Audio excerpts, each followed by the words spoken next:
Have you ever had the experience of crying when you're angry, right? You're totally pissed off, everything is not working out, and you don't really scream about it. Maybe you do a little bit, but the tears come.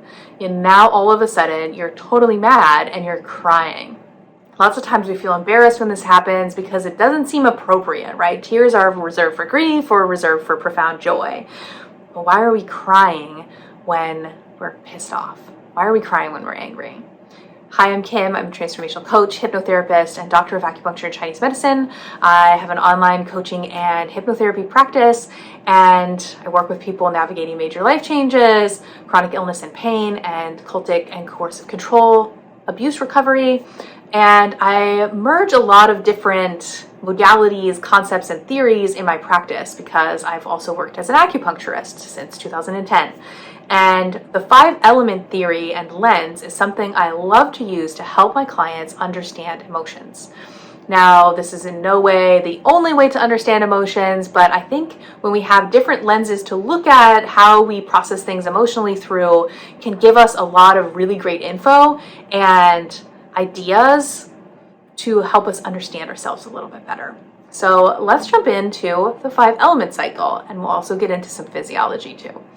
So the 5-element cycle is a concept and idea that we use in Chinese medicine and Taoist theory to explain literally everything. Every element has a smell, a taste, a color, an emotion, and so we can describe pretty much everything and every experience through the 5 elements.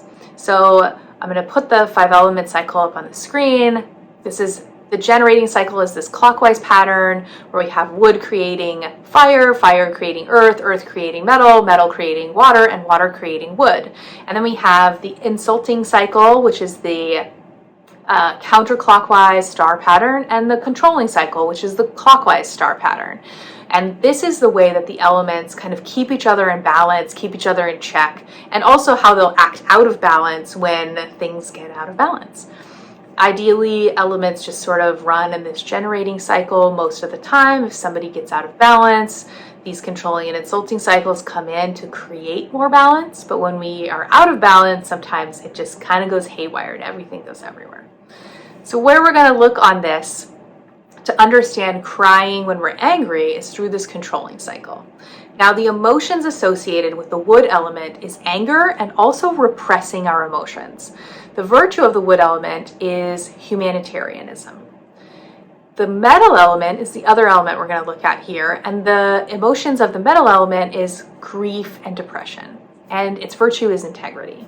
So what happens when we have anger and we can't properly express it? I think usually the tears come with anger when we don't feel safe enough to express it or able to express it in a way that's going to get our point across and not make us seem like a horrible person, right? You can't just scream at everybody you want to.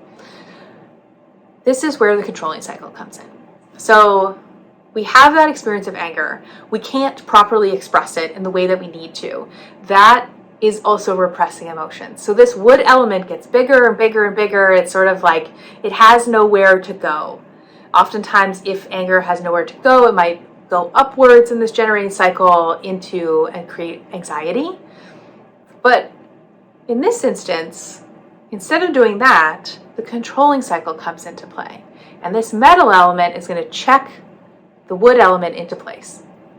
We also use the analogy of mother-child, grandmother-child to give us another lens to look at. So this is like the grandmother coming in and disciplining the child when it's acting out of control, and the mother is just not doing anything.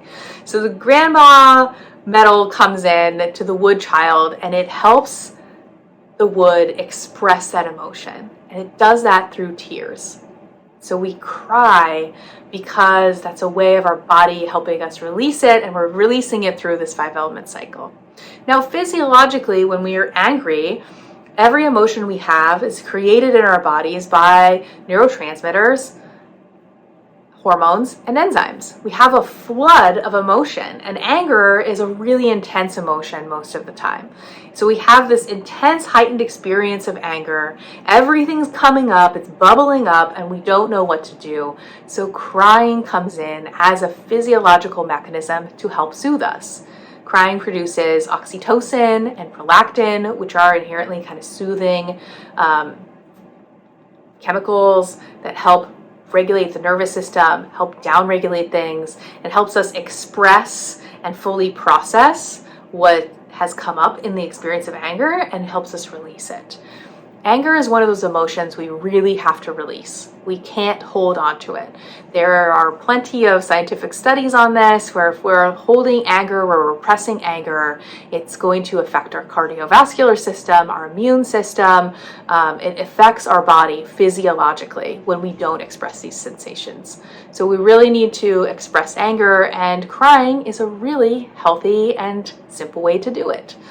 So the next time you're feeling like you're gonna cry because you're angry, I want to encourage you to just let it out.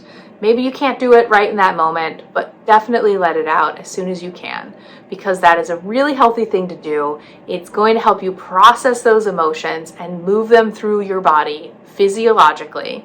Obviously, the mental emotional piece of it might take a different approach, but we want to move it physiologically out of our body.